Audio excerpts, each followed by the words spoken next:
Dans la vidéo précédente, j'ai expliqué pourquoi droite et gauche, c'est pas pareil. Alors dans celle-ci, je viens tenir compte du fait que si de plus en plus de gens estiment que droite et gauche, c'est pareil, c'est qu'ils doivent avoir de bonnes raisons pour ça. Encore une fois, rien de tel que l'histoire pour y trouver des explications. Durant le XXe siècle et jusqu'à la fin des années 1970, la gauche se présentait devant les électeurs avec un programme anticapitaliste favorable aux salariés.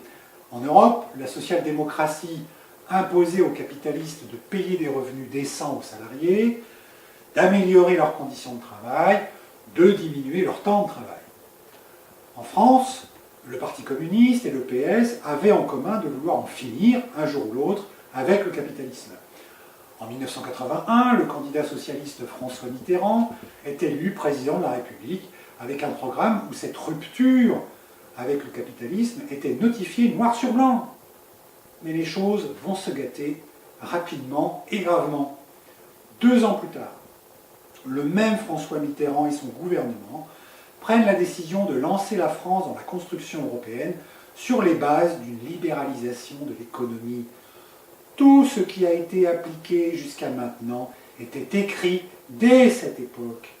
Privatiser les banques et des secteurs industriels stratégiques, supprimer les contraintes au mouvement de capitaux, comprimer les salaires et les prestations sociales, restreindre les services publics. Autrement dit, sans aucune consultation du peuple, le premier président de gauche de la Ve République prend en 1983 une orientation politique exactement inverse à celle pour laquelle il avait reçu mandat en 1981. Non seulement le président Mitterrand change de cap sans consulter le peuple, mais de plus, lui et la majorité du PS par la suite y ajoutent l'apologie du libéralisme économique. Après 30 ans de recul, nous savons bien que vanter les mérites de la libre entreprise et de la concurrence libre et non faussée, ça revient à accepter les profits infinis de la caste capitaliste. Le président emblématique de la gauche a ouvert la voie à la grande confusion qui consiste à pratiquer une politique de droite derrière un écran de fumée de gauche. Pour cela, le PS devient un champion du double langage. Plus à gauche que moi tu meurs quand je suis dans l'opposition, mais quand je suis au pouvoir, je satisfais les intérêts de l'oligarchie. Et dans ce championnat de la tromperie, c'est François Hollande le meilleur. Candidat en 2012 comme ennemi de la finance, il devient le président des intérêts de la finance, avec le CICE, le pacte de responsabilité, les réformes bancaires et fiscales au rabais, la loi El Khomri, etc. Donc oui, les gens qui disent que gauche et droite c'est pareil ont de ce point de vue raison. Quand les gouvernements qui se succèdent depuis 30 ans appliquent les mêmes mesures économiques, sociales, fiscales, salariales, budgétaires, c'est-à-dire tout ce qui fait le cœur d'une politique nationale qui touche toute la population, alors oui, les gens ont de quoi être désabusés et dégoûtés de ces alternances droite-gauche qui ne changent rien à leur vie. Mais s'il peut y avoir des raisons de dire que gauche et droite c'est pareil, ces raisons ne s'appuient que sur des apparences. Au-delà des apparences, la réalité est celle-ci. Non.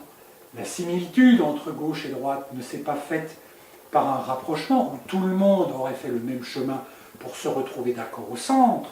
Non, non, non. C'est le PS qui a dérivé vers le libéralisme économique. C'est le PS qui a accepté le capitalisme. De telle sorte que la droite n'a pas eu besoin de bouger d'un iota pour que la gauche et la droite se retrouvent semblables. Avec la complicité massive des médias, le PS abuse son électorat depuis 30 ans en n'appliquant pas au gouvernement les promesses d'intérêt général qu'il tient dans l'opposition. Oui, alors, il y a bien quelques alibis de gauche pour maquiller cette forfaiture.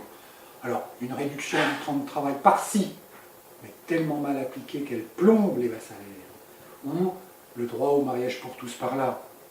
Mais au final, la réalité est simple et crue. Le PS est devenu un aussi bon chien de garde du capitalisme que la droite. Le PS n'est plus un parti de gauche. Il ne porte plus la voix de l'intérêt général. Fort heureusement, la voix de l'intérêt général a été portée par d'autres. Par l'association Attaque au début des années 2000, avec laquelle nous avons eu la joie de gagner le non au référendum sur le TCE, le traité constitutionnel européen, en 2005.